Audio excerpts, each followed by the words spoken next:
বাবু জানো আমি খুব লয়াল, আমি শুধু তোমাকেই ভালোবাসি। এবং করে বুঝবো আমি তুমি লয়াল? অসাধারণ একটা ভিডিও। আমি লয়াল? এটা ভিডিওটা শেষ কালকেই একটা পর্যন্ত ছেলে দেখতে থাকুন। আমার কপালে কিস করতে খুবই যাচ্ছে, ভালো লাগবে। কিন্তু আমি দেই নাই।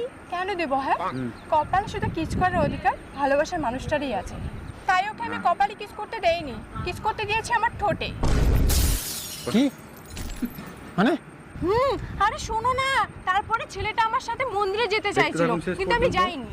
কেন আরো যাবো? অনেক কিছু আছে। মন্দিরে শুধু ভালোবাসার মানুষরাই যায়, আমার ভালোবাসার মানুষ তো তুমি, ওর সাথে আমি কেন যাব? তাই আমি ওর সাথে মন্দিরে যাইনি, ওর সাথে গিয়েছিলাম হোটেলে। চারজন শালা করছে কি? তারপর হোটেলে গিয়ে কি করলি? হোটেলে গিয়ে এই যে দেখো, হোটেলে গিয়ে আমি এইভাবে বিছানায় শুয়েছিলাম, আর ছেলেটা আমাকে কি করছিস তুই এগুলা? ভাই দিলবি নাকি তুই? তুমি নিজেকে লয়াল লয়াল বইলা দিলে আমার ভালোবাসার টেস্টটা মাইরা। मारो मुझे मारो मारो